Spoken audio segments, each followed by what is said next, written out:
and I want to thank the chairman and all the members who have brought forward ideas for us to discuss together. I trust that everyone had a happy Thanksgiving and also a good Saturday shopping local, which you can shop local every day. And I would just like to remind people to be intentional about those choices, especially as we are in the buying season.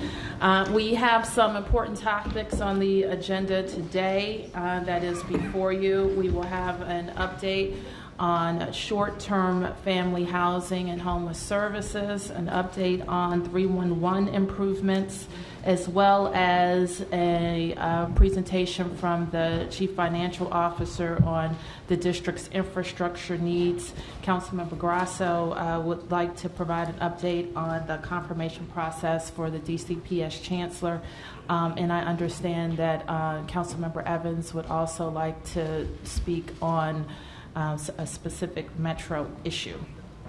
That's what I have. Do you have anything else? No, thank you, Madam Mayor. I was going to mention about Jack. We'd asked that that be added to the agenda, so I appreciate that. Mm-hmm. And good morning and happy Thanksgiving to everybody, or days after Thanksgiving. And yes, Shop Small on Saturday I think was very good, and I think the work of your administration on that was very good. Thank you. Promoting local businesses. Absolutely, thank you. So let me turn now. We have, and I know that you all have a busy council schedule, so I think that we plan to go till 11, but feel free to end sooner if we can get through these topics. But we're happy to stay as long as it takes. So let me recognize all the members of my cabinet who are here: the City Administrator Rashad Young, the Chief of Staff John Falchicchio, and the Senior Advisor Beverly Perry, as well as the Deputy Mayors and Agency Directors who have a role in the agenda today, and we are happy to entertain any additional ideas or thoughts for future Mayor Council breakfast.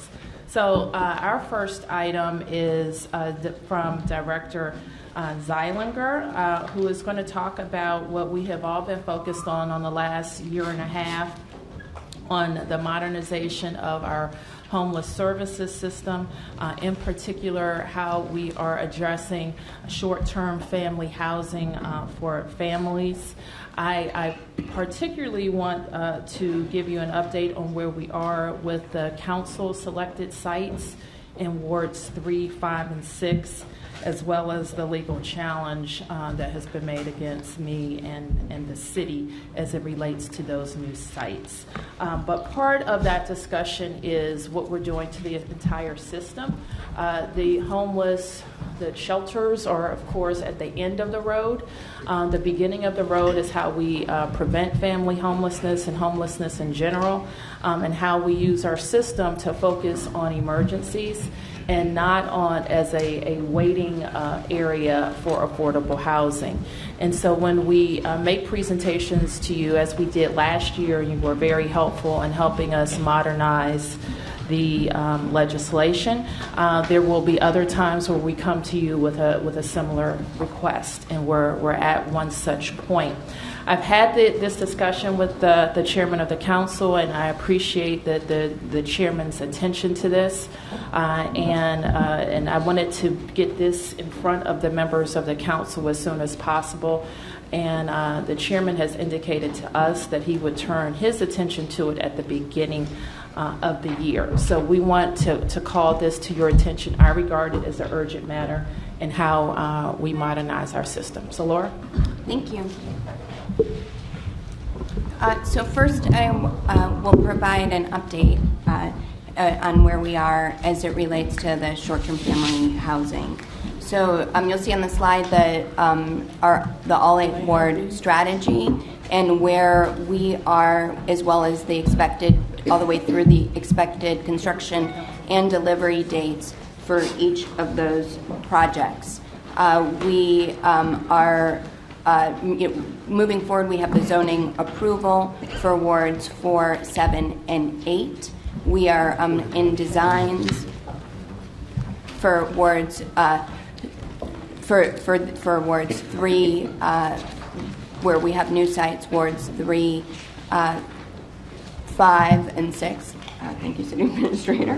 And the schedule, as you can see, has moved for the newer sites from 2018, which was the original plan, to delivery in 2019. And with our partners at DGS, we are working with urgency in the community. We have launched in every ward of the city community advisory teams. That was an important recommendation that council made during our hearings that we fully agreed with, and we have a number of milestones that we will complete through those advisory teams.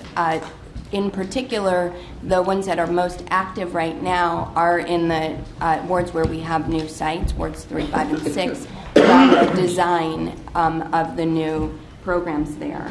On this slide is just the schedule of the next meetings. We intend to bring draft designs that the architects have developed after hearing from the community advisory team about what they would like to see and how will the program fit best within the community, and we will do those over the course of the next week or so. Then we will do a larger public meeting coming out of the meetings with the community advisory teams in each of those wards to have broader stakeholder input. We will make revisions. We will bring them back to the advisory teams, and then we will bring them to ANCs and move forward through the zoning process, expecting to go between BZA at the 1st of March. So that is the immediate timeline, and we have been very intentional around how we make sure we are hearing frequently, early from stakeholders in the community around the designs of those programs. We continue, but this, as I've said several times in front of this council, if all we were doing is closing and replacing DC General, it would absolutely not be enough. This is a system that it warrants and major reforms, and those reforms are well underway, starting with, and very well documented and laid out in the release of Homeward DC, our community-wide strategic plan to prevent and fund homelessness. We have continued to put as much funding as we can possibly program and put out into the community towards solutions to homelessness through real historic investments in the solutions to homelessness that we know work. We notably have launched a very robust homelessness prevention program for families, where we have been able to work with thousands of families who came in seeking shelter to help them in alternative ways that have maintained permanency for them in the community at a much lower cost. We are housing more veterans, families, and individuals in permanent housing month by month than ever before, and we are providing year-round access to shelter so that people can get shelter when they need it, not just because the weather is cold. And we are investing in affordable housing, which we know is critical and a critical need that anybody who is without a safe place to live needs. And we are outpacing other jurisdictions both because of the need and by putting those dollars in those very important places to give, because we know when people have housing, that is what gives them a fair shot at achieving their potential in life. But more is needed. And so we have also a legislative proposal in front of council that to help us move forward on the reforms that are still needed. Flip to the next slide. And so there are 4 provisions in related to those reforms to the Homeless Services Reform Act, the HSRA, to modernize parts of the HSRA to reflect where we're trying to go.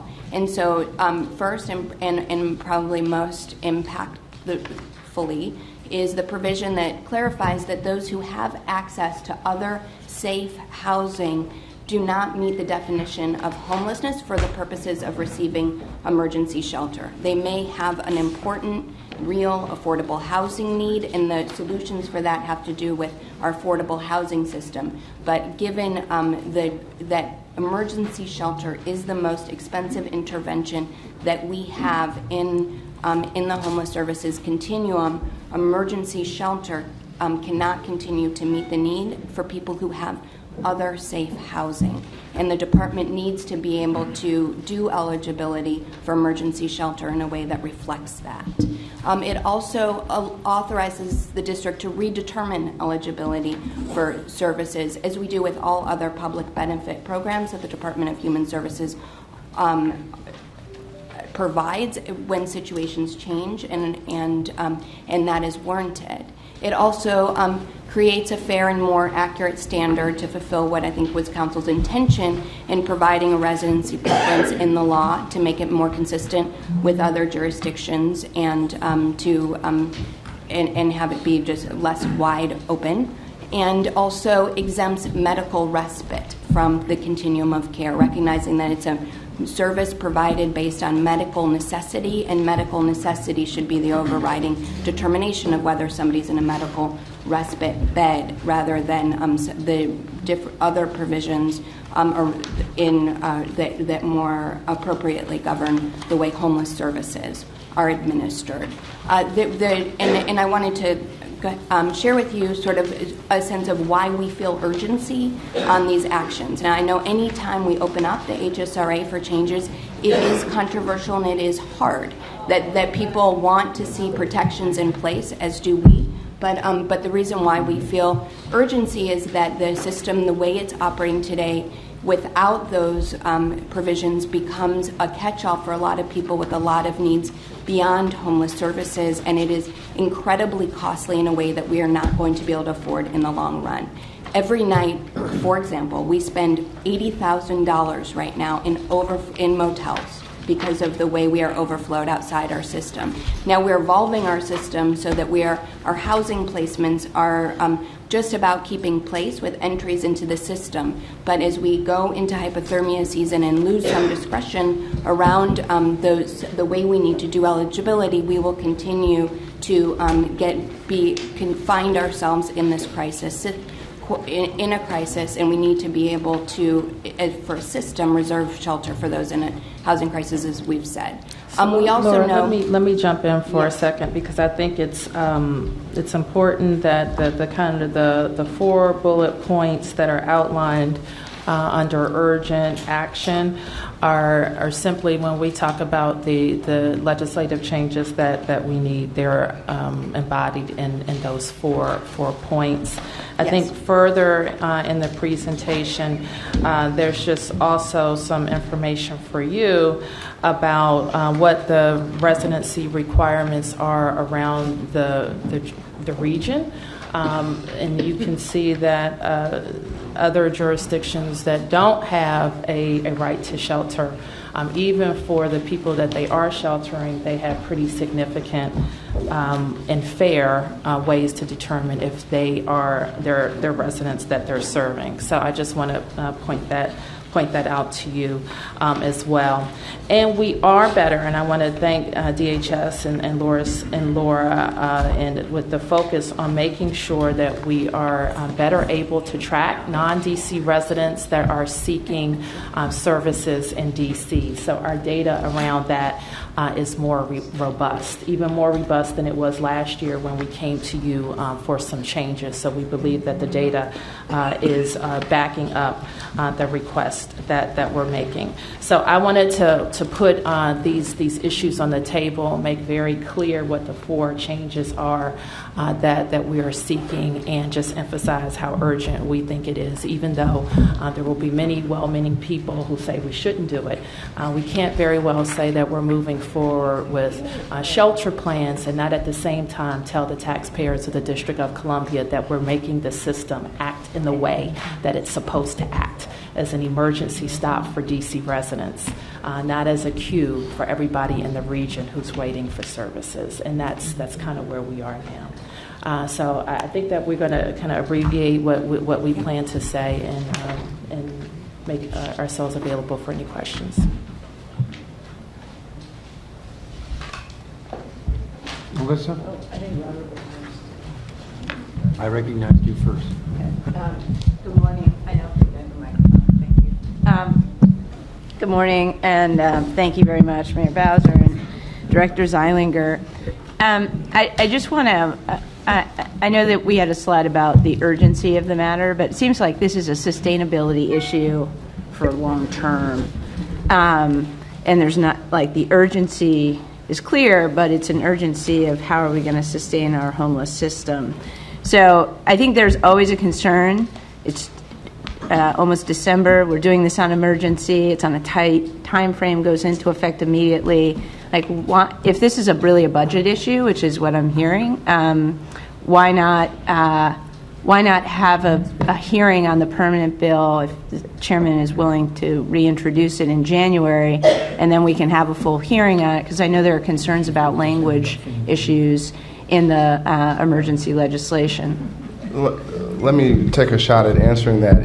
You're right that this is a sustainability issue over the long term about how we deliver homeless services, but it isn't the case to say that in this fiscal year we don't think we can meet the obligations that we will have in the current system.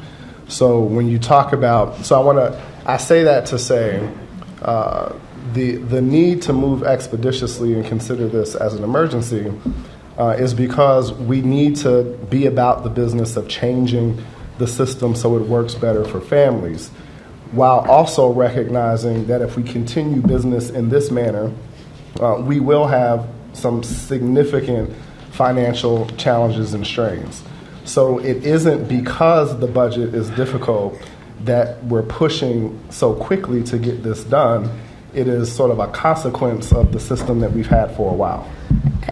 I don't mean to belabor the point, Mr. City Administrator, but what you're saying is there's not a fiscal issue this year, but there will be one next year, and that's my point, is that if we have the money for this year, but the issue is really the fiscal year, whatever we are in the next fiscal year and beyond, then why not take I'm not saying take our time like forever, but why don't we consider this, let's say in January, have a full hearing on it, not move like in a rush, so that we get it right? Well, I would disagree that we're moving in a rush. I think we submitted this legislation in September. We've talked about this issue of needing to tackle the system and particularly having a change in the law for the HRSA for some time. I'm making the point that it isn't because of the fiscal issue that we feel the need to move swiftly. It is because we have a system that doesn't work well, and this is part of the solution to making the system work better for families, in addition to the fact that it presents a high fiscal stress. Robert? Let me just add to Lisa's response. Obviously, the council can have the hearing whenever it wants. Okay, I don't control when you have the hearings, but I want everybody to know, and I've asked my team to go around and brief council members individually, and you can decide to do whatever you want to do. But what I'm telling you, and what I've asked the Lord to do, and it could be that we come back in March and tell you we need something else. That's possible. But this, and I just want to call your attention to the things that we're saying that says we have an obligation to serve our residents, but we cannot serve the entire region. And so we have to really make sure that we give our staff they know the law, because if it's challenged, we want them to stand firmly in the law. And so we want to make it perfectly clear in the law that if we are serving everybody else's residents, we can't serve our own. And our own residents are standing at the end of the line. So that's all. So I wanted to, at the outset, I think you heard me, I told you what the chairman had told us that he was willing to do. And I just want to put on the table kind of all of the issues that we're dealing with. Oh, Robert? Can you pass the mic down here? The mic. Oh. Yeah, mic short. Thank you. Thank you, Madam Mayor, for your work on housing and homelessness. I will say that I've noticed that it has been a priority, although the issue of re-examining eligibility for homelessness is one that does concern me a great deal. I think we make decisions every day based on what's going to bring in more revenue for the city, and that's appropriate. But I think that we have to answer the question of, how are we dedicating those revenues? And if a priority is not homelessness for people, then I don't know what the priority is. When we think about our recent hearing and efforts on being a sanctuary city, what we're saying is these are people, many of them in the country illegally, but you have a home in D.C. because we understand that you are fleeing something, that you are looking for something. And I think homelessness is no different. That we have an obligation to people, even if they happen to sometimes live across the border. I think homelessness doesn't know jurisdictions. Homelessness is people who are looking for the best options for them and their family. And I think that we have to prioritize that and really cannot make this change. Well, I'm not sure what you mean. If you're suggesting that we are to take care of homeless families for the whole region? Suggesting that people who come to our shelters for shelter need shelter. I don't know how we qualify residency Okay, well, I'm happy for homeless people, Yeah, then we should but I talk don't about think that that. we can turn our backs on them. LaRuby. Good morning, and thank you, Madam Mayor, and your team, and Director Zeilinger for kind of the update on where we are. And so I just really want to make sure that as a part of the conversation, I know that we need an action, and as you mentioned, the chairman will move that forward, but that we look at it, for me at least, and maybe you can correct me, Mayor or City Administrator, in terms of the level of urgency in us moving forward. It's more about the urgency of moving forward collectively, moving all the sites forward so that we kind of continue to move and look at the plan comprehensively, because obviously the Ward 7 site and the Ward 8 site, because we already own the land and things like that, that process can move along quicker, but the whole goal is to make sure that we're doing it all together. And I know from a Ward 8 perspective, I want to assure the residents of Ward 8 that we're not going to get one first in Ward 8 and then they're not going to get one in other parts of the city. And so the urgency is about those properties that have an extended process, that we get them in, we get the process together, and we move forward this together as one package. So that's just my statement. Well, we've laid out, Council Member, what it's not possible that they're all going to be done at the same time, given that the others have been designed almost completely, gone through the BZA and been approved, not just in Ward 7 and 8, but also in Ward 4. So those are going according to the original schedule that I laid out at this meeting, and the others just aren't, because we have to start the process of design, community outreach, and then go to the BZA by March. So that's how much the others were at the BZA in June. I think it was last June. May or June. And so these are going in March. So that tells you how many months they are behind the others. CAC. Thank you, and just put some perspective on what you're asking here. Always a little bit of history. Back in the 1980s, the city adopted a Right to Shelter Act. By 1993, we had people from all over the region using our shelters. We ran out of capacity, and the amount of money we were spending ballooned enormously. And I will tell you, there's nothing more difficult than what we had to do then. The council had to repeal that. And if you want to see a chamber full of very angry people, when you have to repeal something that you have to repeal because it was sinking the city.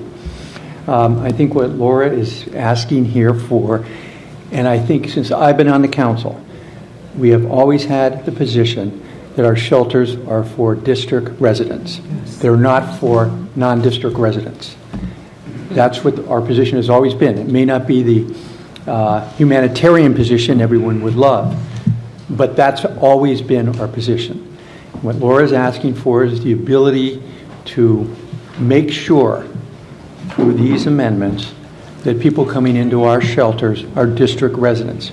I will say emphatically, given what you're going to hear here today, we cannot afford to take care of the region. we are going to be facing, after Jeff delivers his presentation and I deliver mine, almost $1 billion of unfunded costs in the next several years. I guess what concerns me is we have to take this seriously. We cannot do everything for everybody. I was here when we tried that. And when times turn bad and the ship capsizes, everybody runs for cover. And I don't want to find ourselves in a position like that again. We do not understand what the Trump administration means to this city. If Obamacare gets repealed, we are looking at $200 to $400 million of uninsured people that we probably have an obligation to insure. We are looking at metro costs that exceed $600 million in the next 3 years. So I think Laura came to my office, briefed me on this, and all she's trying to do is to guarantee that people coming into our shelters are district residents, a policy this government has always had. And I think we should support the mayor in this effort. Okay. Mr. Mendelson, may I just jump in once on to ask Ron to give a quick update? I started out and I didn't turn to it, about the legal challenges that we face with regard to short-term family housing. There's not a lot we can say, but I wanted to make sure all the members were familiar with the cases. We do have litigation on the sites in Ward 3, Ward 5. Essentially, the litigation is identical as well. The challenges are seeking declaratory determinations that the act, the compliance with this act, hasn't given sufficient notice to under the ANC statute. The council, through its general counsel, made a filing last week seeking dismissal of the action in Ward 3. Both the council and the district anticipate filing at the beginning of December seeking dismissal of the Ward 5 action. So those are the only two sites that have been challenged in court at this point. And correct. they're still in the preliminary phase of the litigation? They are. Has there been a briefing schedule or Again, you have motions to dismiss, so we are in the very preliminary stages. You typically will have rulings on those and then discovery. Are these legal actions in any way affecting the district moving forward with the two sites? We haven't changed anything about our approach. We had a lineup before that, and Charles, you were next, and then Anita. Thank you, Mr. Chair, and thank you, Ms. Mayor, and your whole team. I just had two quick comments. First is I just want to commend you and the whole team on the community advisory teams. I can at least speak for the Ward 6 site. I've gone to a couple of meetings. I have staff that attend each one of them. It's been a really robust conversation. I think your team's helping lead that very well. The architects that are on board now are very much supported by the community. You know, this is a site that moved maybe 100 yards from the initial proposal, but now some of the harshest critics of the initial plans have now been enrolled because of the process that you've set up, and are now supportive and engaging in a very constructive way. So the process that you've put in place, I think, is working really well. And I think at the end of it, at least for Ward 6, we're going to have a site that people are very supportive of and very proud of being in the community. So first off, just want to say that. Secondly, as we talk about the residency, you know, I remember in 2010 when the council tried to tackle this, and that was when DHS, I think, was facing about $175 million shortfall at the time. And the entire decision got cast and framed as we're just trying to save money. And I think that the process that you laid out of holding hearings in the new year, trying to map out from a policy standpoint, we're certainly going to have a lot of good conversation and a lot of back and forth about exactly how to shape the final product. But I do think it's advantageous to start looking at this so that it's not just a budget conversation, but it is about the policy and what is the right policy. And I think doing that in a time when we are not facing And I appreciate what Councilor Evans is talking about, some of the pressures we're going to face, but we're not in the same pressure we were in 2010, where we had hundreds of millions of dollars of financial pressure. And so I think we can frame that conversation a bit more about making sure we're talking about trying to make the right policy choice overall. So just 2 quick comments on that, but I appreciate it. Thank you. Anita? Thank you, Chairman, and to the mayor and the team that's been working hard on trying to address this issue that we in the District of Columbia have been trying to address for at least 10 years. I commend you. I commend you because it's really tough. And in our hearts, we say we're open to everyone. Come, here we are. We're like the Statue of Liberty, the District of Columbia. But the truth of the matter is we have to have a way of figuring out how we take care of the people who are in the District of Columbia. And to that end, I just wanted to commend Jack for his comments, because his comments are right on time. And, you know, it's easy for us new faces to say that, where's our heart? But it's far easier for us to also listen to the history and understand where we have been. We can run out of money. Bottom line, that's what will happen with our government if we just try to take care of the region. I tell people all the time, we do not grow crops. We do not manufacture anything. The money that we have is the money that comes from the people of the District of Columbia. And so ultimately, when we spend $150 a night per room for a hotel space, it mounts up. It mounts up, and I just think that the plan that is being presented, we ought to look at it very carefully, and we ought to vote on it, and I'm hoping that we will vote affirmatively for it. Thank you.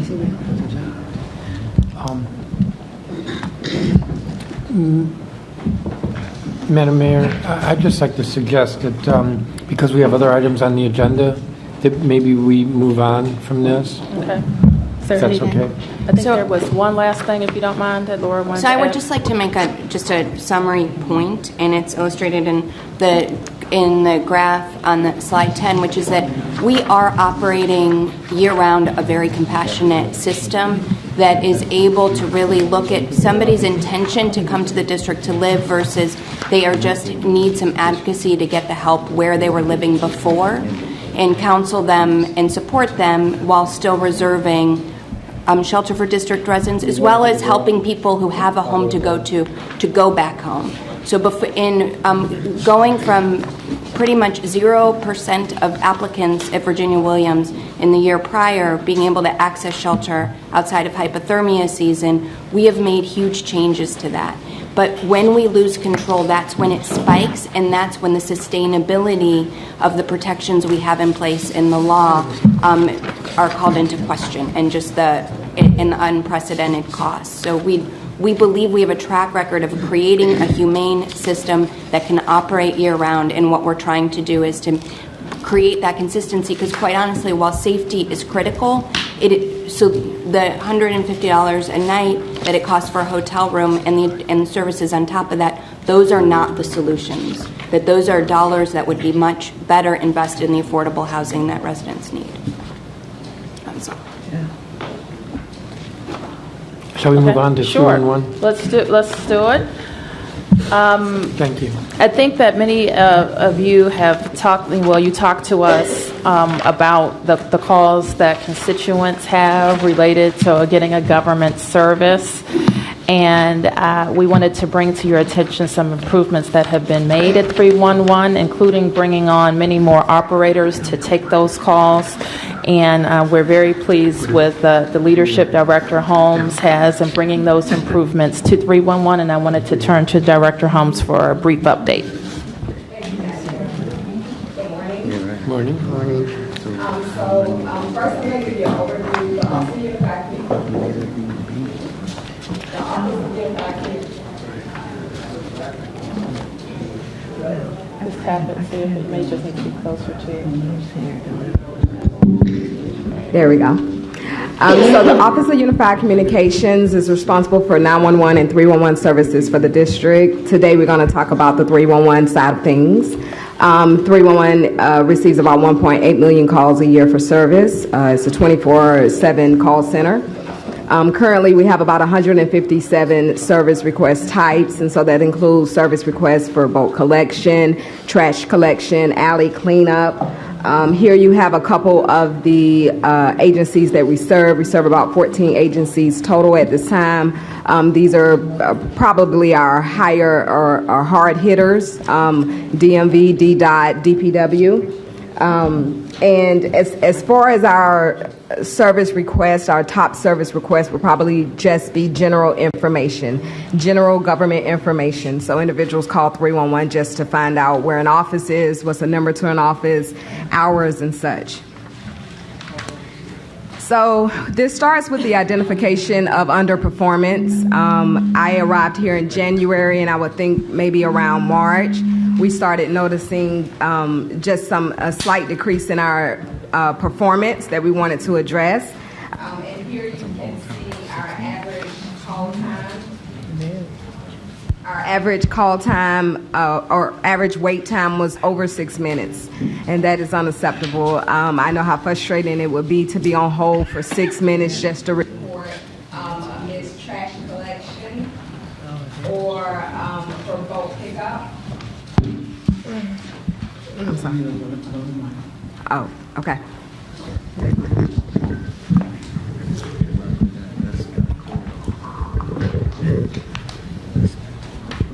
Thank you. Also, you can see here our abandoned calls was astronomical. That's 30,000 abandoned calls we had, which was about 30% of our calls. And abandoned calls are just individuals calling, being put on hold, not getting a representative, and so they hang up. And that put our service level at at 27%. Our goal is 80%. So you had the long wait times, the high abandon rate, and of course caller frustration, and not to mention burnout from our agents because the call volume was so high and we actually couldn't handle it. So in response to this, there was lots of conversation. Since I've been here right under 10 months, I've had about 3 CAP stats on 311. I went out to the community. I attended ANC meetings and talked to the citizens and got their input on what we can do better. One of the things that I'm really proud of that we hosted was a super users group where we had individuals that use 311 the most come in and talk to us and look at some of the different technologies that we were implementing, which we'll talk about in a second, and see how they shot them with us and talked about how we can do better. We also developed a 311 working group with other agencies that we service, including the city administrator's office, to talk about how we can have better relations with the agencies, talk better and make sure we're all aligned. And what came out of that, what we found was we just needed options. We needed other options for citizens to be able to call 311. Our call load was very high. We do have a portal. It wasn't being used much, and I would own up that it wasn't very user-friendly. And so one of the things that we wanted to make sure was that the options that was available for the citizens was very diverse. We have a very diverse population, and I don't pick up the phone and call. I like to text. And so one of the things that we started with was to look at the call volume and help with burnout. And so having a conversation with the city administrator, he introduced the LEAP program to me. And so we decided to learn. And the LEAP program is out of the Department of Employment Services. And what it does is it partners unemployed district residents with vacancies for training and experience. And so we were able, through this LEAP Academy program, to hire 35 agents to help come in and help with the call volume. We were really excited because we were able to bring these individuals in, and they hit the floor on the call floor after training for a couple weeks, October 1. And October 1 is a very important date for 311 because that's when the LAHEAP, the Department of Energy's program starts, and our influx of we have an influx of calls. The calls go up. And so these individuals were trained particularly in LAHEAP, and they came in and they were able to answer the calls and bring the call volume down. Two of the other things that we put into place at this time that did have some change in our call numbers was callback assistance. We added where you call 311 now, we let you know how long the wait is going to be, and we offer to call you back. Of course, you don't lose your space, your position in line, and then also having the estimated wait time. So you're just not on hold for however long. We let you know how long you're going to be on hold, and we also give you other options to reach out to 311, which is the next slide. So this is the major overhaul, giving you a better 311. You now can text to 311. Most of you are familiar with the mayor's initiative a couple months ago with street lights. That was kind of our soft pilot.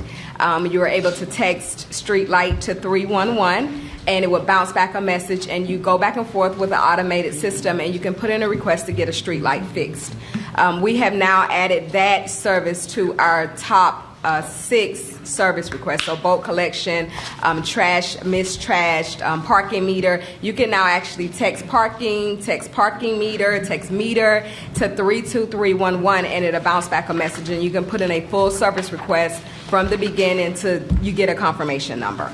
One of the other things that we've also launched, we've updated our mobile app and our web portal, 311.dc.gov. It's way more user-friendly, and we also have added a live agent. So if you go on the portal or the app during business or busy hours, 9 to 5, Monday through Friday, there's a live agent that you can talk back and forth with, and you can also put in a service request there. This has helped bring down the call volume, the wait time, because there are other options for you. Of course, you still can call 311 24/7. Tweet is very popular in the district, so you can tweet us at 311dc.gov and also put in a service request. And so since then, since the October 1, these were our numbers for the month of October, and you can see a difference here. The average wait time has dwindled to about a little over a minute. Our percentage of calls abandoned is 5%. The goal is 8%, so we're under there. And then the number of calls reaching our service level agreement is 76%. Our goal is 80%. You have less wait time, reduced abandoned calls. We also have time for training now because we're not rotating employees and they're not working overtime. We actually have 35 new individuals that are working at the main center and our backup center, and so they're able to assist with that. And then we have, with the 311 working group, a better interagency communication. And so just from those enhancements, for instance, with the 311 working group, now with the homelessness, and we've started November with the hypothermia hotline, you're able to text 311 and you can text homelessness, and it'll bounce back information for you about the hotline and how to get services there. And this is really important because it shows how having cross-agency support, which is definitely a goal of the mayor, and making sure that 311 is the hub for 311 for city services is actually working. So that's my presentation.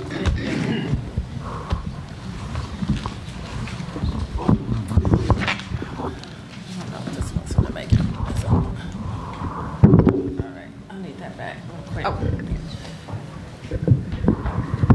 So I just wanted to add a couple of facts about the wards as it relates to 311. I get this update every couple of weeks, but in Ward 2, the number 1 311 request is parking meter repair. And Ward 6 is parking enforcement. In Ward 5, it is bulk collection. In Ward 4, it is bulk collection. In Ward 1, it's parking enforcement. In Ward 7, it's bulk collection. In Ward 8, it's bulk collection. And in Ward 3, it is bulk collection. So, but consistently is bulk collection, parking meter repair, and Ward 4 also has a big street light repair, and Ward 5 a big street light repair. Ward 7 also street light repair. So the top ones tend to be, and maybe I don't know if it's easier for people to request, and so we'll look into that. But those are the top things that people are contacting 311 about in your wards. But there's also something else I'm going to take from that. I'll talk to DPW about the bulk collection. We shouldn't have calls if they're doing the job as efficiently as possible. No, that's the request. You have to request bulk collection. That's how you get it. It's not that they have in common. Right. No. So and that's what I look at that too, Mary, to see if it suggests anything that we're not doing right. And there was one ward where it made the top 3 for missed trash, and that was in Ward 8. So that is something that when we see that, we're trying to figure out what the problems are that would relate to that. And then the other ones that suggest that there are a lot of parking meters that tend to be down, which is a problem, and for a couple of reasons. I think that's our presentation. Charles? Councilmember Allen has a question. Thank you. I'm trying to boost the bulk collection requests in Ward 6 right now. So I'm doing the text, and we're almost there. We're almost there. Don't have a confirmation number, but we'll get there. One question I had, we've talked about this before, and I really appreciate the work you're putting in, but it has to do with one of the biggest complaints I get back is not necessarily the request for the service, but kind of how on the back end we continue to work such that residents will frequently see that a request has been closed. Right. And I think we've talked about this before, and it's almost like the internal vernacular is that you've transferred that, either to DPW or DDOT for the follow-through and the conclusion, but from the consumer side, they see it's closed, but it's only been referred for that next step. Can you talk a little bit about how that's working so that the residents start to feel that they're seeing those requests get closed out and communicated back the right way? Right, yes, sir. So one of that's coming in with the 311 working group. So we have the individuals from every one of the agencies that we serve, DDOT, DPW, and we did find that being a problem, that the verbiage. So you put in a street light investigation, they go and investigate it, and they close it. They're still going to fix the street light, but it has closed, and on the opposite side for the citizen, they go and they see the street light, and it's not fixed. And so what we're doing is we're changing the service level, the service request, the verbiage on it to be more friendlier or user friendlier. So when it comes back, it'll say more like closed, repair will take place. It will add more comments. The other thing that's been added is we didn't have a location for the agencies to put in comments that the citizen can see. And so now there will be, if you use the mobile app or go on our portal and you sign in and you pull up requests that you've put in, you can see the comments that the agency puts in. And so that kind of helps. It also helps with our call volume because you don't go in there and see closed and then you pick up the phone and you call 311 and say, what do you mean it's closed? You actually see the verbiage. So that is in the workings. We're working with that. Great. Thank you very much. Yes, sir. Councilmember Alexander? No, just talk loud. I know I came in a little late. I wanted to sneak in. The residency requirement is really real. I'm having oversight of that. I know we need to tighten up like other jurisdictions do, but I just wanted to get that in. But 311, so I want to commend you on the Twitter. The 311, it really works. I use it a lot, and the response time is good. My concern is when some of my constituents call 311, they bounce back to my office by the person on the phone tells them to call their council member. And I get that a lot from constituents that they say, they told me to call you. So I want to know what, and I tell them 311 actually handles whatever particular agency your concern is.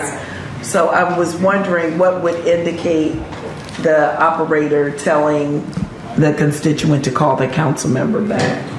Well, that is the first I've heard that it bounces back to you all. But if it happens, I would definitely have to listen and see what the constituent asks for. I don't know of any reason that we would ask for a constituent to call back a council member unless they call specifically and ask for your information. But we are changing the way we do business. We are looking at our business model and getting more training, because I think when I originally got here, one of the things I noticed is that 311, I don't know if citizens really understand what we're for. And one of the things that I think the city administrator was really surprised to see was a lot of our calls is just for general information. And so what we are trying to do now is make sure that agencies are giving us that information. So when someone calls, my agents know what information they want. So we won't bounce them back to a council member or agency not having the information. Okay. And so that part is training on our side, making sure that my agents are fully they fully understand what requests go to which agency and what it's for. Yeah, because constantly I know a lot of people make requests and then they call my office back with the confirmation number. So I don't know if they want us to follow up on whatever it was, but a lot of them call back and say, well, this is my confirmation number. Oh, wow. Okay. Well, I'll make sure I get with my 311 manager. We don't want that. Okay, thanks. Councilman Knight. So, Director, let me just first say thank you for your work and your dedication to getting this process working. I also don't want to kind of glide over the 35 recipients from the LEAP Academy that are participating. I think it's really important to see how one initiative as part of the government really trying to make sure specifically Ward 8 residents are being employed. So I'm really glad to see that. And I just wanted to, again, every time I requested data from you as it relates to Ward 8 and 311 calls, you've been extremely responsive. And so I want to also encourage you, as you've been doing, and your staff members, very particularly Marcellus Walker. I mean, he's a superstar. Used to live in Ward 8, but going out to the community, because one of the things that I've been tried to do is the number of service calls from Ward 8 wasn't extremely high. We were having a lot of the issues, but we weren't calling in and addressing and asking the government to do something about them. And so your team has been really diligent about coming to the community and really educating our community on the value of 311, and that, if the fire hydrant is out for 6 months, maybe because of 6 months, no one called 311 and ask for it to happen. And so I think that just the diligent of your being more sensitive to making sure that we educate the consumer or the resident, and we really appreciate that in Ward 8, and we look forward to continuing you getting more LEAP hires, giving you more money in the budget, whatever it is, but for the continued improvements that you made at 311. So thank you. Mayor, may I suggest we're only halfway through the agenda, so we move on? Absolutely. And you made the next request. You want to introduce the CFO? Thank you, Mr. Thank you. Yes, I'll be very brief in my introduction. Our Chief Financial Officer, Jeff DeWitt, has done some work putting together an analysis of the district government's infrastructure and the needs. There's more work to be done, which he will explain, but I think it's useful for all of us to hear, and to hear simultaneously the analysis and what it suggests in terms of how we will be looking at capital budgeting in the future. With that introduction, Mr. DeWitt. Madam Mayor, Mr. Chairman, members of council, thank you. What I'm going to go over with you, what I'm passing around is the executive summary of report that was released October 31st on the long-range capital financial plan for the district. It's also available if you want a copy. This was sent around to the council. This particular report, there's a 2.5 page executive summary, about a 10-page report, and if you're really nerdy and want to get into how the models work, there's an appendix. It gives you all the detail. I can guess which council members have read which parts of the report. But that is all available. It's also online at cfo.dc.gov. So it's on the banner. You can click on it and download the report if you want to see it. So let me give you a little background in history, the approach we did, and then the conclusions that we came up in the report. I believe the role of Chief Financial Officer in any entity is not just to lay out what the challenges or the problems are, but what our solutions are, or how can you go about addressing them over the long run. So When I first got here, one of my, almost 3 years ago, I had a meeting with the mayor, who was a council member, and she laid out the infrastructure needs of Metro. I had some hearings with the chairman, and he laid out maintenance issues. We had discussions about that. Councilmember Evans always brings up Metro, obviously, and all the challenges with that. And so when you look at it, one of the issues was we can't get all our schools today. We can't fit them in the 6-year CIP. So they get pushed out. So when can we afford them? What kind of maintenance levels do we need to be doing in order to have a well-maintained city that's at least cost in the long run? These are challenges that every city in the United States has, particularly in the area of infrastructure. And obviously the poster child for that right now is our metro system with the maintenance challenges that it's undergoing. A difference between the District of Columbia and most other major cities in the United States are we have fully funded pensions, so we're not going to have to bail our pension system out. We have a fully funded retiree health care program that almost no other city has. We have a strong bond rating, so our borrowing is inexpensive. And we're able to have a relatively high amount. We have a higher debt cap than most other cities in the country have in terms of our ability to borrow. So we are in a better position to deal with infrastructure than most places in the country, but it's not without its challenges. So what we did is we took a different approach last year in the capital planning process that is laid out in the report. We asked all the agencies, and I do want to commend the city administrator and the mayor and all the agencies for their very, very helpful cooperation in this process.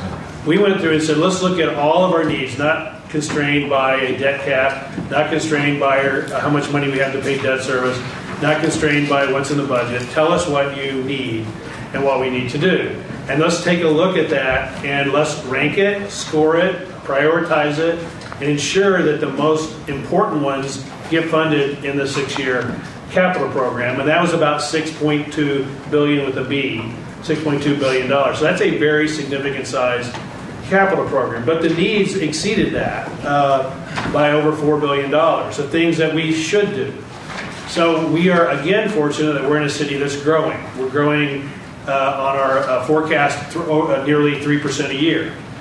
So as you grow, you get more capacity to borrow. As you grow, more money comes in to fund projects.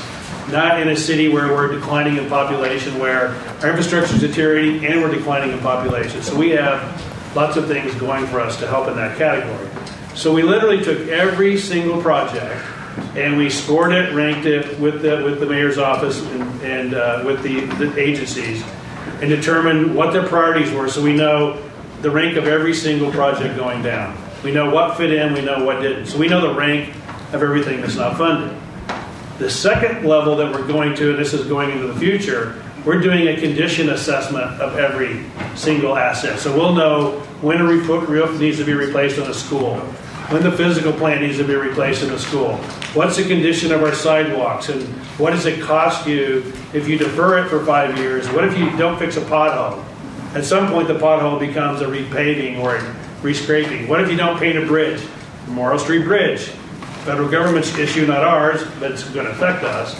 It wasn't painted for years. So it's deteriorated at probably 10 years faster than it should have because it was poorly maintained by the federal government in that particular area. So we will have all that type of information. So what is really the bottom line of that? And you can see how we scored it, how we ranked it, how we prioritized it. We then had a computer model, it's called linear optimization model, that says take the projects that aren't funded and figure out the best way to pay for it. Whether it's debt capacity, is our debt's being paid off fairly aggressively. So as our debt's paid off, should we bond fund it?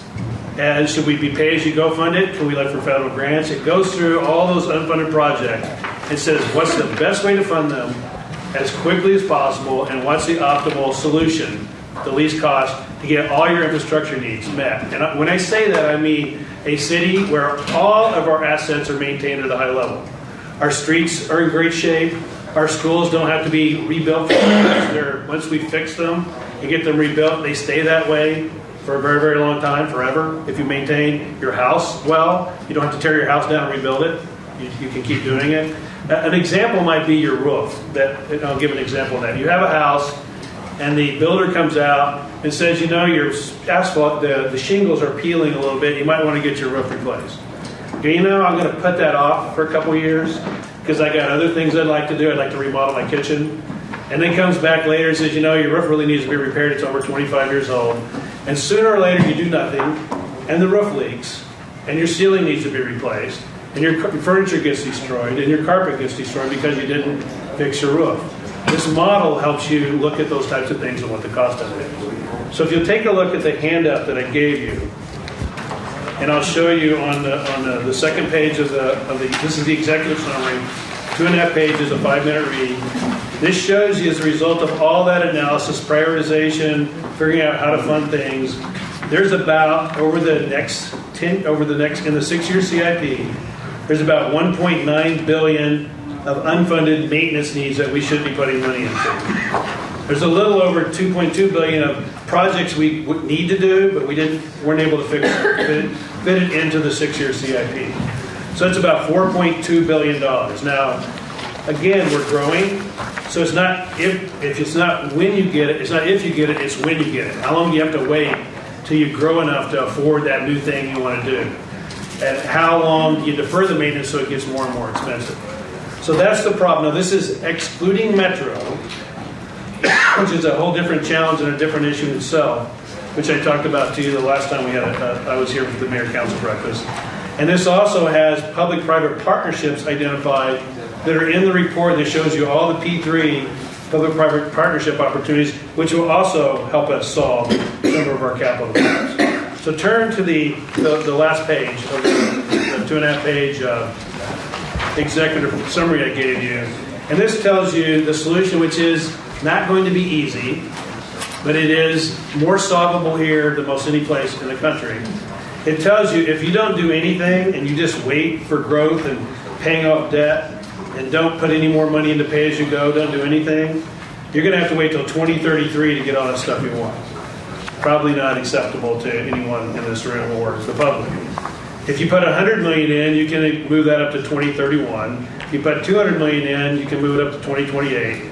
And what I consider to be the optimal thing that came out of all the modeling, if we were to increase our pay-as-you-go, starting in 2019, by $325 million, that's about, it's about a little over 1 year growth.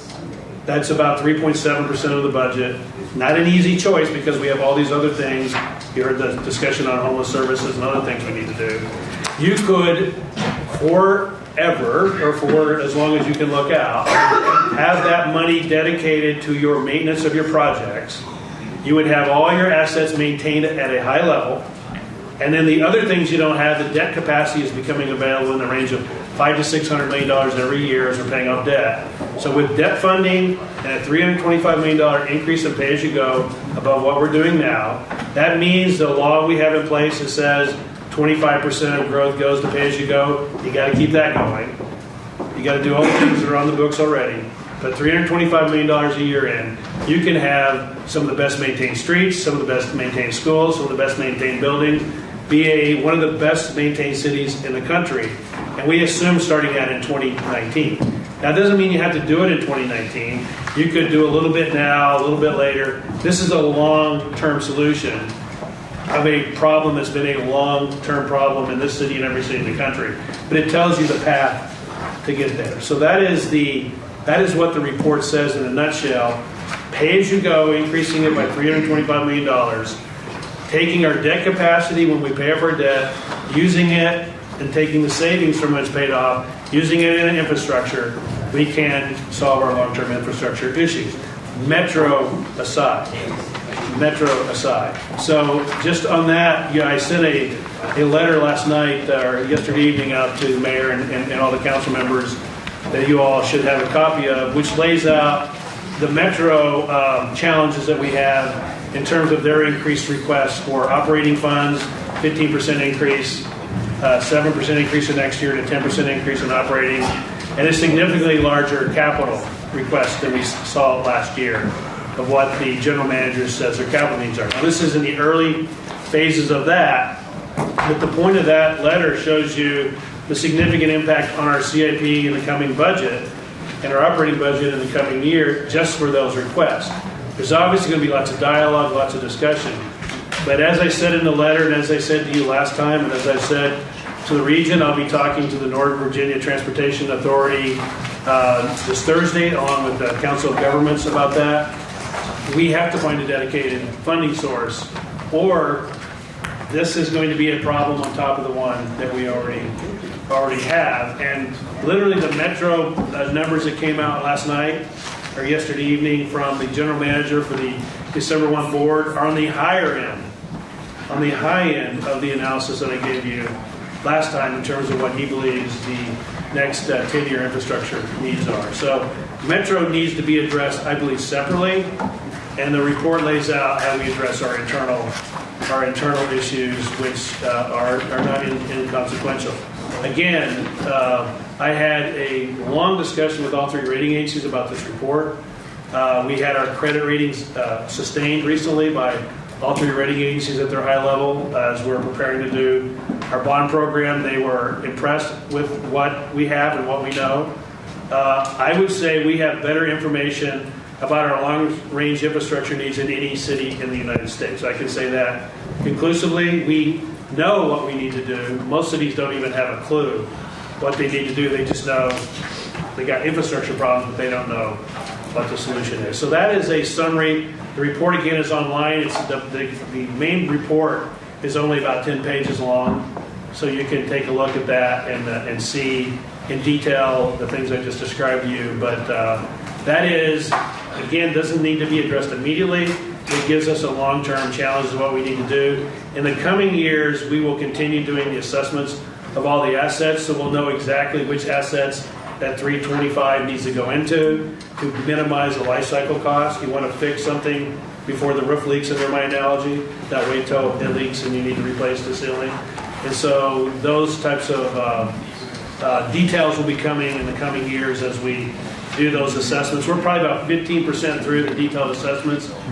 Nobody in the country has that detail, but we are working toward that, so we will be able to be one of the better maintained cities in the country as we move forward. So, Madam Mayor, Mr. Chairman, that's the sort of summary, and I'll be glad to answer any questions. Other questions from members? Councilman Che? Yes. This assessment that you made, does it not include federal assets?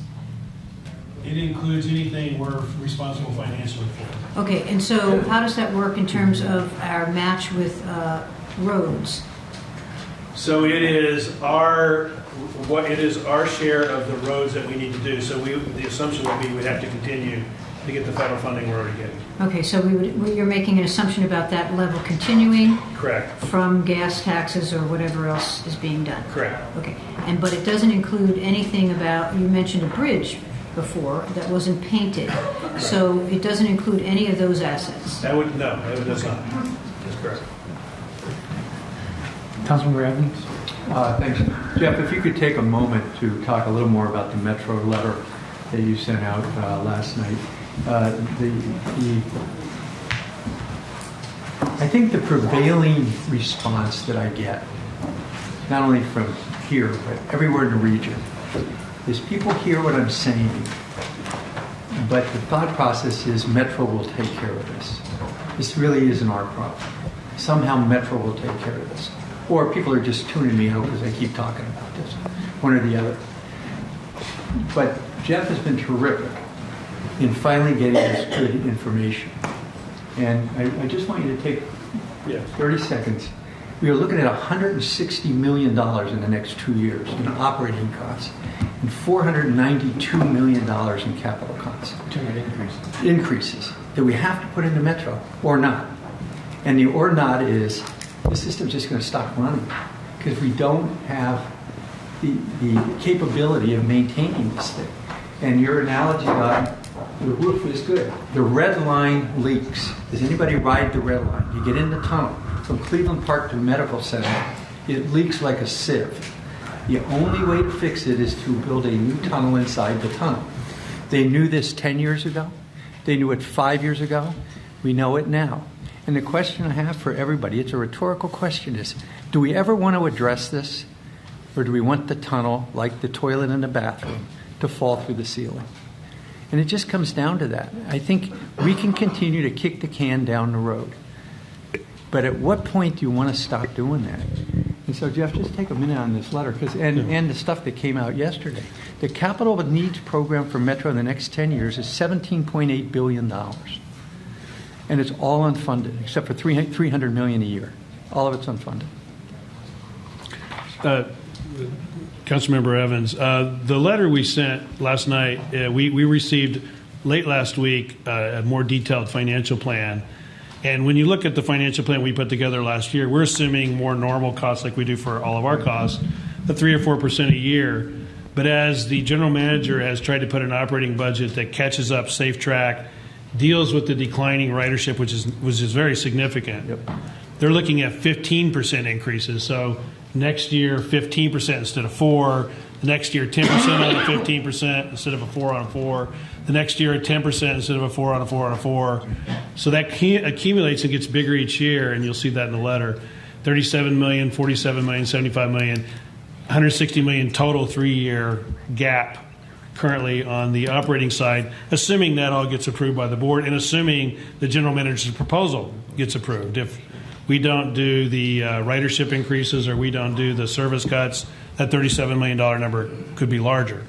So those are all challenges going forward. On the capital side, the number that came out last night, or probably about 4 o'clock, I think I got it, that's going to the December 1 meeting, I told you the number was between 12 and 18 billion. The number they're asking for is 17.3 billion. So it's on the higher end of their capital program. And it's rather significant on the front end as they try to catch up to capital. So you can see in the report the $159 to $179 million number that gets you close to $500 million over the next 3 years. Now, it just came out last night. I have a call this afternoon with the other members on the capital funding agreement. There needs to be a whole lot of vetting of that capital program. I know Rashad's shaking his head, and as we have to have a lot of discussions about what that is. Can they execute it? Their assumptions, like our analysis, was that the federal government renews the PREA, $150 million PREA number, which is not that is a heavy lift. So there are challenges that we have. We'll be working with them in the coming weeks, but I wanted you all to be aware of what came out last night as we work through this, and I think it points to the need for a regional solution as soon as possible. I know that will take time, but these numbers are exactly what Virginia and Maryland are going to see. They're going to have the same order of magnitude challenges that they have, that they, in many cases, are less able to deal with it than we are, as have you seen their budget deficits that they have. And just to conclude, because Jeff always says this, and I say it, and then we go, thank God, the regional funding source will solve our problem, so we really don't have to worry about this. Maryland and Virginia are adamantly opposed to that. They will not even introduce it in their legislature in January. So it won't even be taken up this year. They only meet 3 months a year. So now we're looking at 2018 before it even gets introduced, and Virginia's legislatures had said under no circumstances will they ever pass it. So you can't rely on that to help us out here, because it's probably not going to happen. We are faced with these staggering costs here. And I'm only just bringing it so everyone understands what we're dealing with here. Because if we don't deal with it, and you're kind of shaking your head that yes, we're going to examine this and make sure, because these numbers are way too high, we want them to be less. On the operating side, our $1.8 billion operating budget, $1.3 billion of $1.8 billion is personnel costs that we can't change because of the binding arbitration. So I want to repeat that. 1.3 of $1.8 billion is untouchable. It's in personnel pensions that we cannot change, that will only go up because we are now in binding arbitration yet again. So the idea that somehow in that extra $500 million we're going to save $1 billion is ridiculous. So just so everybody's on the same page as to how much we're going to be asked to contribute to Metro. Let me jump in and first thank the CFO for his outstanding work on the infrastructure plan. We did have that conversation several years ago. You did say you were going to put it in the system. You did say that you were going to be able to track every single asset, including roads and sidewalks, which is pretty remarkable. And you did it. And so that is commendable, and it puts us in an outstanding position.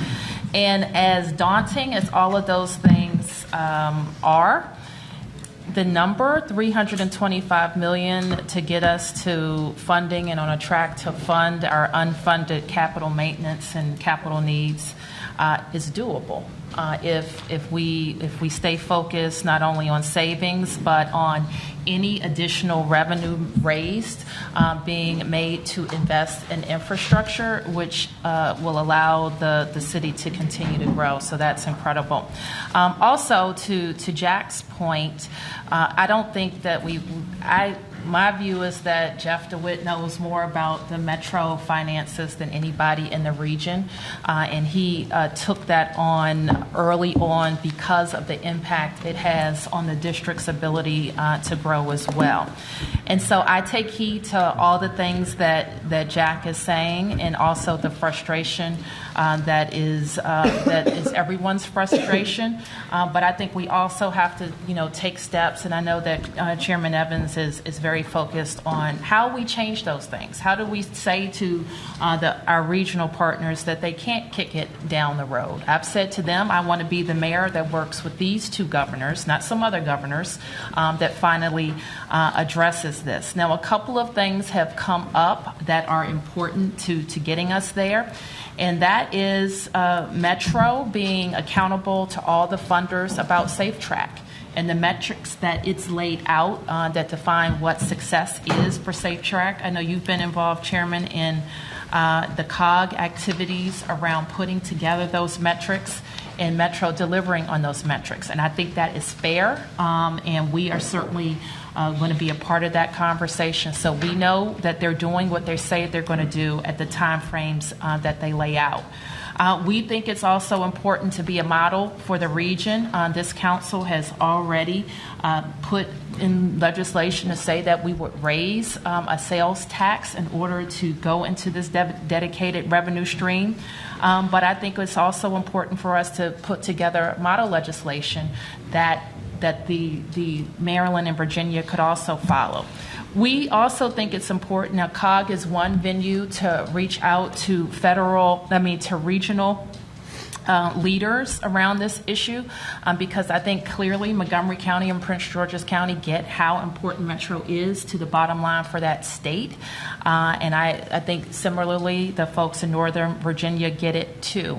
And so all of them need to be leaders in that conversation. So those are a few things that we need to do leading up to getting the solution that we need for Metro. But I think that the bottom line for us is clear. Metro's failure is not an option for us. Jeff has also done kind of a back of the envelope assessment, well, more than back of the envelope assessment on what the economic impact of that system is on the whole region, not just in Washington, D.C., but if it fails, what it also means.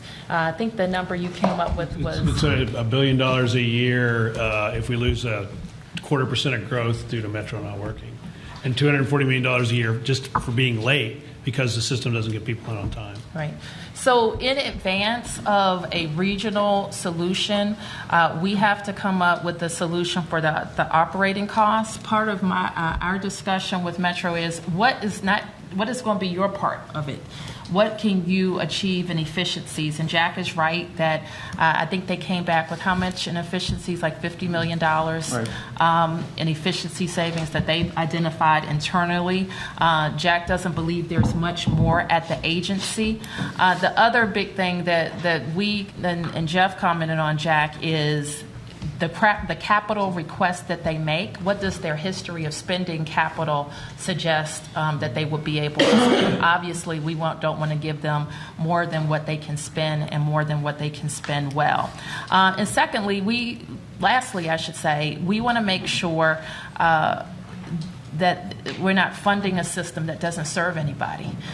So as they identify these savings and cuts, it can't be that it's a system that fails to meet our needs. And so that's also a very significant part of our discussion. So that's what we had. There were two council members in the lineup, and then we'll move to the next item, if that's okay. Councilmember Grasso? I just want to say thank you as well. I think this is extremely interesting and important for the city, and certainly can be proud of a city that is tracking the data like you are and making sure that we're on top of it.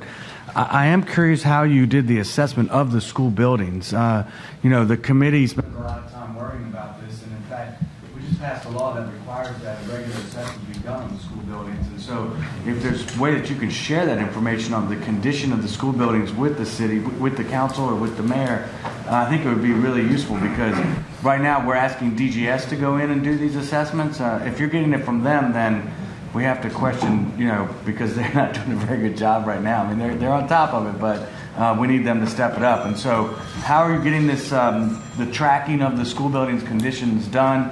Are you just doing it on the new buildings to start with, or do you have some way that you've gone into every other building and tracked it? And are you also doing charter school buildings as well? So the council member, the information we have right now is largely DDOT. They have the best data on streets and roads and conditions. We have some information on the schools, but that's the one that's coming in the future, going to your point of looking at the assessments. Again, you don't want to have built a school 10 years ago and find out you're not maintaining the physical plant, and that goes out early, just hypothetically as an example. So that is a challenge. We'll look at the data coming in, take a view of it, but schools are the next phase. We have a good handle on fleet. We have a really good handle on the fleet, the school buses, the police cars and fire trucks and things like that. We have good data on streets and roads, but that's being expanded, particularly on the alley side. Schools is the next big one. Great, I appreciate that. In fact, the law that we just passed, the PACE law, which is about school construction and modernization and maintenance, is going to have a component of that. It's going to require an annual assessment of these buildings. Let's see if we can't tie that in. I mean, it's the work's going to be done, and perhaps you can help us get it done better. Thank you. Councilmember Summer. Thank you. I'll be quick. Thank you, Mr. DeWitt. Look forward to digging into your appendices. On Metro 2. What? That sounds painful. So 2 quick notes on Metro to bring it down to reality here. So I just have a quick thought, Jack, about, so I know the situation is dire, but I have to say that the language in which Metro is falling apart discourages riders from riding. I can't tell you how many people now email me and say, hey, I was forced to take Metro somehow, and I actually got there. That was amazing. And I just want to say that, I do think you've been a great champion of Metro, and I thank you, and I thank Jeff for really driving home the infrastructure needs. But I do think we should be a little bit more careful about making Metro sound like it's about to collapse, because I do think it sends a message to riders that, hey, if you can avoid this thing, you should. And, I will also throw in, maybe we should start to do some gestures, public gestures, about riding the system more. We, as a council and as a government, sending the message that, hey, this is vital to our economy and we use it ourselves. So that's one thing, look forward to that. Second, okay, this is my crazy out-of-the-box idea, but I know when it comes to the bus system, if the line is fully within the district, we fund it, is my understanding, right? Why don't we do that? Can we do that for the subway? So because we have this issue with a regional solution, right, in terms of the dedicated funding source. So, I know you're saying no, but I don't think it's a crazy idea. That's what we do on the bus.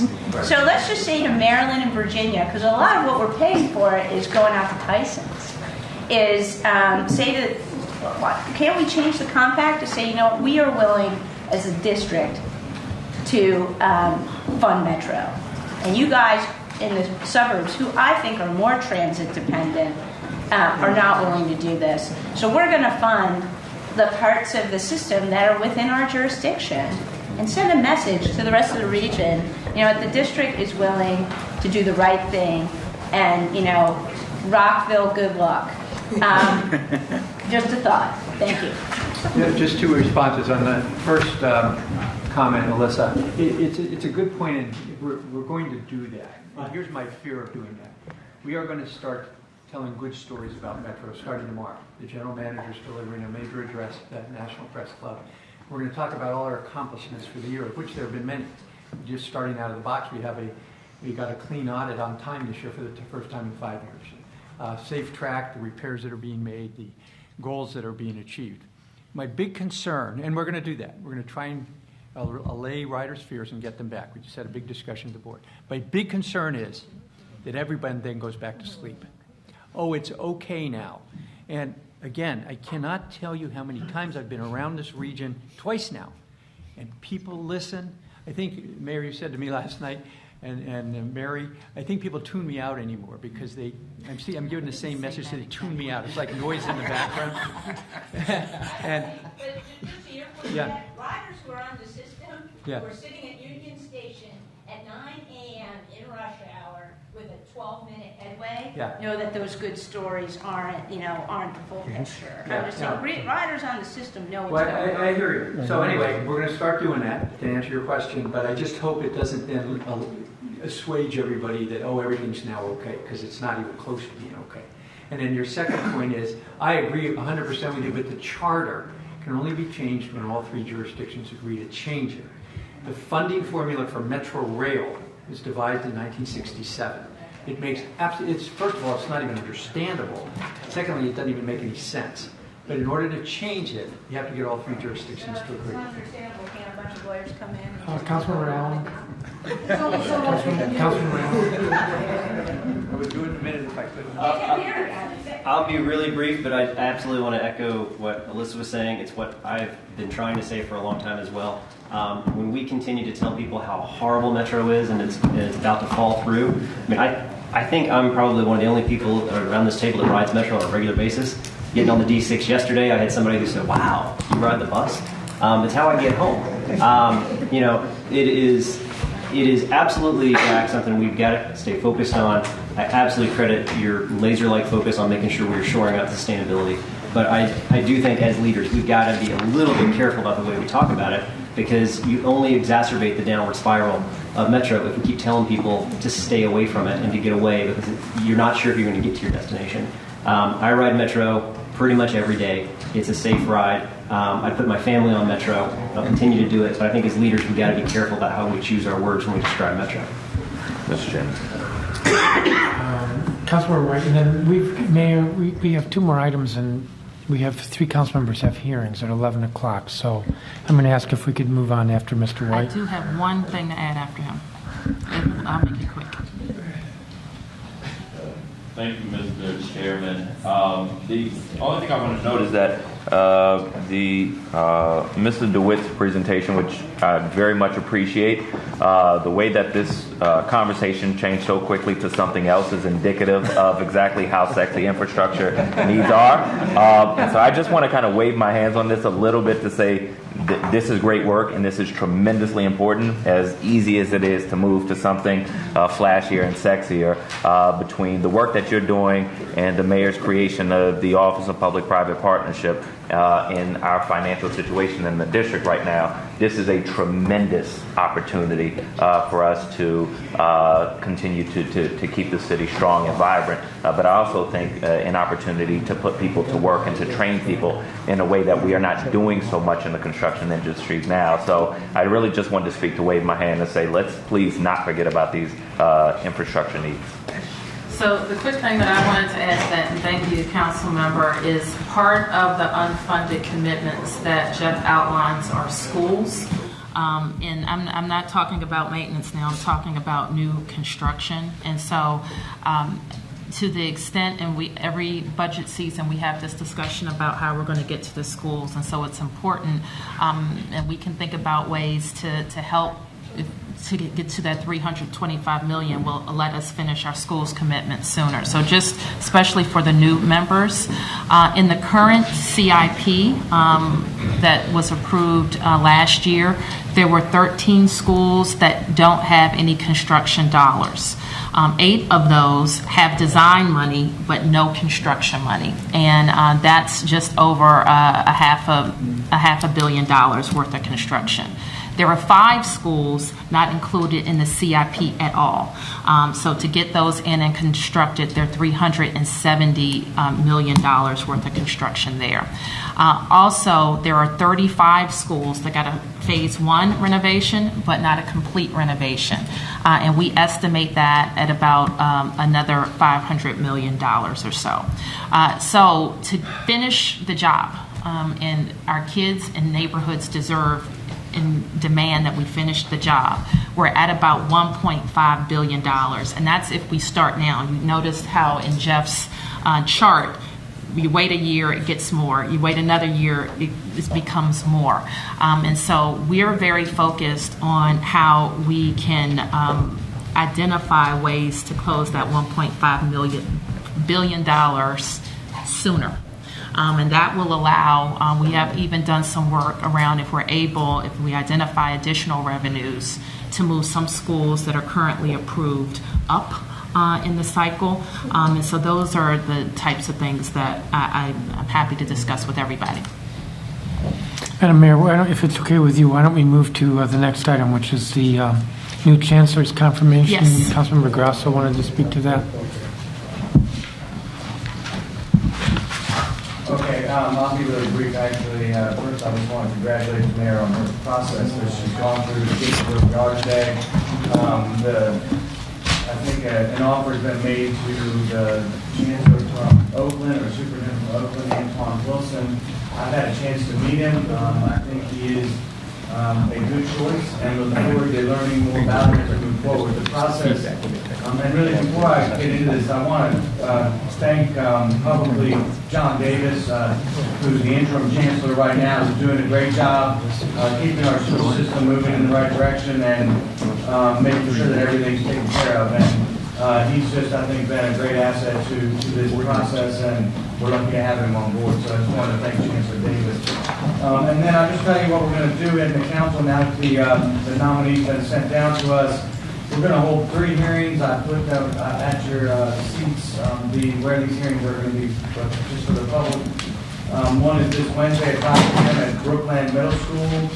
Another one is December 5th, next Monday at 5 p.m. at Dorothy Height Benning Library. And then the third one will be on December the 8th, starting at 10 a.m. in the council chambers here. At all 3 of those, I believe that Deputy Mayor Niles will be presenting the nominee, and then we'll be hearing public testimony. It's going to be a normal hearing process. If you'd like to come, let us know. We'd love to have more council members attending. You will have the opportunity to ask questions of the people that testify, or be present and listen to what they have to say, which I think is the most important thing for us to do right now. The nominee himself will possibly be at the first 2, but only attending and listening. He will not be presenting. But at the third one, he will be given an opportunity to present his case, and then the council members will all have a chance to ask questions of him on the record at that point. So if you want to ask questions of him on the record, the nominee will be here on December 8th at 10 a.m. in the chambers, and Deputy Mayor Niles will be presenting the nominee to us as well as to the public during these three hearings. We are then shooting to mark him up in the committee either December 12th or 13th. So for my committee members, put those dates on your calendar so we can get this done. I'd love all 5 of us to be there. And then we're pushing for a vote on December 20th at the additional legislative session for the entire council to review him. My understanding is from the contract, he is scheduled, if he is approved by the council, to start on February 1st. And I've spoken to Interim Chancellor Davis, and he's agreed that he's going to continue to work during this time and really serve us well as long as we need him here. So that's really great.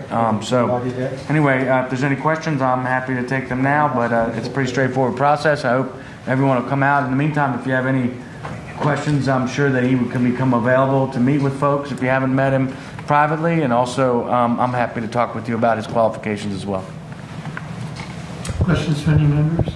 David, are these going to be actual hearings in the wards too, or just to hear from the public? That's public testimony? They're roundtables for public testimony. They're not official. The official hearing is on December the 8th, but they are official in the sense that all of the public's testimony will be in our report that we file at the end of this process.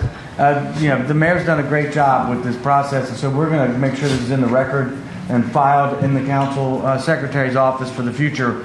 The last two nominations, unfortunately, there was no record filed, so we're kind of building the record for the entire time since the 2007 transformation of our school system. So we're going to do that in the report, and that will include anybody who comes out. Right now we have 9 people signed up to testify on the 30th. We have 7 people on the 5th of December and 12 people on the 8th. That'll change. And if you guys all pump it out there to your people out in the community, that would be, I think, really helpful so folks know they have the opportunity to come and testify. I've set aside 4 hours at each of these. I'm going to sit there by myself if people don't show up. So. I'll be at doing it. Okay, we know you'll be busy. The last item, Madam Mayor, if that's okay, is Mr. Evans wants to talk about the late night hours. Okay. Late night hours, the reason this is important, we will, at the Metro Board meeting on Thursday, this Thursday, we'll be voting on this. So let me give you a little background again. The law at Metro is Metro Rail stays open till on Friday and Saturday night till 3 o'clock in the morning. We gave the general manager special permission during Safe Track to close at midnight. That expires on June 30th. So on June 30th, according to the law of Metro, we revert back to 3 o'clock in the morning. General managers come forth with 4 proposals to change that to a different permanent closing time. We put it out for survey. We got the largest response in the history of Metro. 16,000 people responded. The first 2 proposals, 1 and 2, which had Metro closing permanently at midnight on Friday and Saturday nights, came in distant thirds and fourths. Very few people supported those. Proposal 3 closed at 1 a.m., won, and Proposal 4, that closed at 3 a.m., came in second. And largely people didn't like it because in order to make up the hours, we opened late on Sunday at noon and Saturday at 8 a.m. So Proposal 3 won. What Proposal 3 is, it will close earlier on the week at 11:30 a.m. instead of midnight, Monday through Thursday. 11:30 p.m., excuse me. Friday, close at 1 a.m., Saturday at 1 a.m., and Sunday, 11 p.m.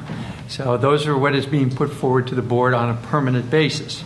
I've spoken to the mayor and the chairman, and my opinion is that we do not do anything on a permanent basis. The way Metro works, coming out of committee, there are 4 members of the committee, 1 from each of the 3 jurisdictions in the federal government. But when it gets to the full board, there's something called a jurisdictional veto, which I think you're familiar with. So if the 2 representatives from any jurisdiction vote no, regardless of what everybody else does, it fails. So it can be a 6-2 vote, and the 2 wins, which has happened just recently at the last meeting. So Corbett Price and I are the 2 district voting members, and our position, and this is why I'm telling you, because I want to hear back from you, is that we will agree to a 1-year extension, and at the end of 1 year, so from July 1st to June 30th of 18, we will go to 1 o'clock in the morning, and then July 1st of 2018, it reverts back to 3 o'clock.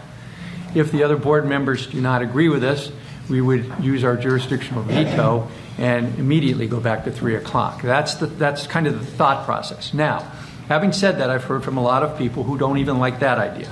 Our hotel workers union says we can't have Metro closing during the week at 11:30. We need midnight. Our bars in the city, bars and restaurants, many of them stay open until 2 o'clock. So closing at 1 o'clock is of no value. It might as well be midnight because we need 3 o'clock for people to close and then get to the Metro. The other interesting statistic, and I'll finish, is that of all the people who responded, we had a whole array of people, 85% say Metro bus would not be their alternative to rail. So this idea of running a bus along all of the rail lines and just making up where the rail is, people have said, forget it, we're not riding the bus at 3 o'clock in the morning. For whatever reason. So I just want to put that out there. We will still explore that idea, but 85% is a huge number saying, forget it, we're not riding the bus. So tell me what you guys think, because I gotta vote on Thursday on this.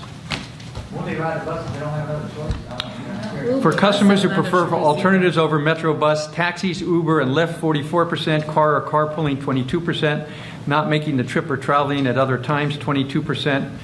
That was it. That's the numbers that came in, so I can only tell you what they are.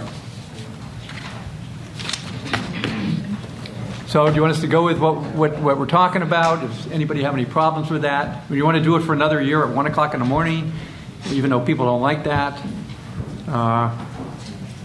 What does everybody want to do here? Councilmember Silverman?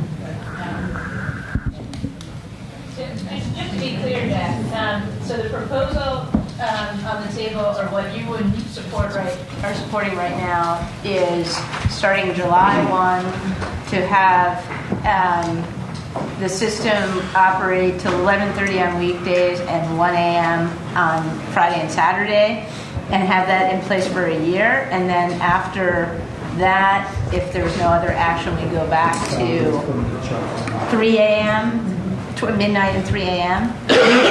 Okay.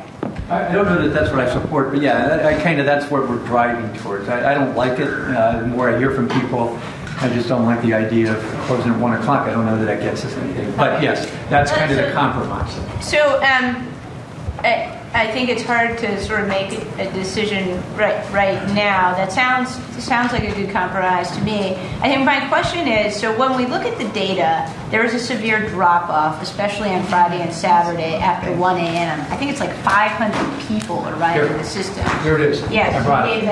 So I mean, the question is, do we craft a policy that is catered to 500 riders, or do we craft a policy that's catered to the health of the system and then find some kind of subsidy, perhaps, for those riders, like let's say the hotel workers who are then impacted by the earlier closing? Is there any discussion, I guess, at Metro about perhaps funding vouchers or something like that that would be a lot cheaper than keeping the system open, till 3 a.m.?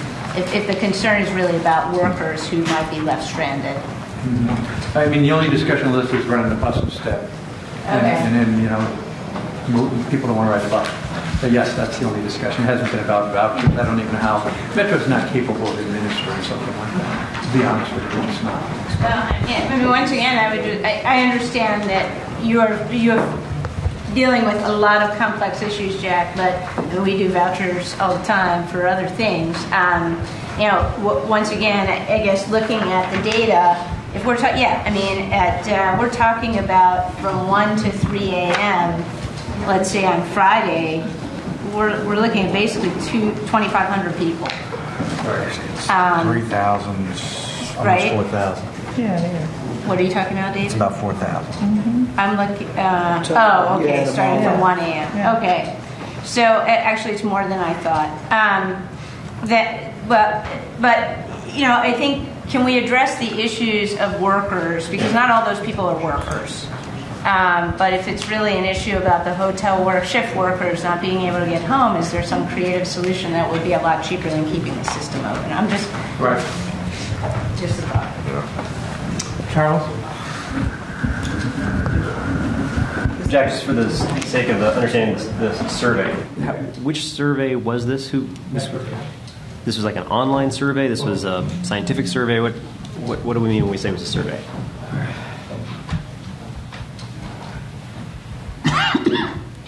It needs the monkey survey. Maybe that one. Does that one work? I gotta find it. No, wait. I got it. While you look that up, I'll just, part of the reason why I'm asking is to the issue around who we're really talking about when we talk about the late night hours, that we seem to be most sympathetic to trying to help find solutions toward are our workers, our employees, individuals who don't have the same degree of choices, that aren't necessarily going to be able to say, I can call up an Uber or a Lyft and just be able to get home. My assumption would be, and that's why I'm asking, kind of just understanding how the survey was done, is that those individuals who have the capacity and the agency to say, let me just grab an Uber, they're going to tell you, yeah, I'm not going to take a bus because I can take an Uber. For those individuals who only have that as a choice, that's where they're going to be represented. When we talk about those late night hours, if our ridership is that roughly 4,000, but you had 16,000 responses, well, not everybody who responded to that are the people who actually use the Metro Rail from 1 to 3 a.m. So if I don't normally use it anyway, I have the ability to call an Uber whenever I want to and have the means to pay for it, then sure, I'll say, yeah, I'm not going to, I just will choose another path. Whereas I think the more vulnerable rider that we're trying to make sure we're being thoughtful about isn't necessarily going to have that same capacity, and that's what we're trying to get at. So I don't necessarily have an exact answer in terms of how we get at it, and I know we're all struggling and working on it. But I do think that's an important distinction as we look at what does a survey tell us as we look at decisions. Here's the breakdown of the survey. Online survey, 58.5%. Paper surveys at the stations, 29.4%. Oral testimony is about 1%. Written comments, 4.8%. So it was a broad survey. I don't know if it was scientific, but it was a broad survey of 16,000 people who participated, both online and again at the stations. The breakdown, I don't know what these terms mean, but here's what they are. 37% were minority, 15% were low income, 41% were greatly impacted/impacted. And in here somewhere, the people most impacted by closing late are low income and minority riders. So that just to my point around as we try to think about this, if 16,000 people took a survey, and that's valuable information that's collected, but there's only 4,000 people that we're talking about that are impacted, then obviously the numbers aren't necessarily matching up when we're talking about what choices do these 4,000 late night riders have. So just as we struggle with this, and whether it's kind of out of the box thinking like a voucher system or anything else, I just think it's important to keep that in mind. I think that we are trying to figure out a solution, but it's not an easy one. Thank you, Jack. Okay. Further discussion on this? Might I just add that we're looking at kind of our current population for the city and the region and the people who are choosing or not choosing to take Metro. We should also remember that we are experiencing significant and rapid growth in the region. So the numbers and the people that responded today are different than who might respond next year. The businesses that are moving here, the workers that are in different places, all very different. We are discussing some of that. Well, we're discussing all of that in the update to our comprehensive plan and the like. But I would caution us on making permanent policy decisions at Metro based on the current population when we know how rapidly we're changing every month. And certainly over the course of this time, we're going to have many, many more residents, not just us, the whole region is going to have many, many more residents. And to the points that have been made about talking about Metro in a positive way, I think DDOT started sending some limited social media out. Our big red line surge is over. And that's a good thing, and so we want to encourage people to get back. I don't have to tell you what it means for our roads to have so many people not on the Metro, so we are definitely encouraging people to get back on the train. And two last comments on Metro. Metro affects the district more than anyone. Of the 91 stops, 40 are in the district, and it's interesting, 12 are in Ward 2. But there are 40 in the district, 26 in Maryland, 25 in Virginia. So it really affects us more than anyone. And when we talk about this issue or any other issues as far as the region, keep in mind, I just looked it up, Loudoun County is the richest county in America. Fairfax County is the second richest county in America. Arlington County is the sixth richest county in America. And Montgomery County is the eighth richest county in America. And these are the jurisdictions who can't afford to take care of homeless and can't afford to pay for Metro. They are 4 in the top 10 richest counties in America. That's my mayor. Thank you very much. Don't spend, get rich. Jack, your last word. Jack's never got the last word.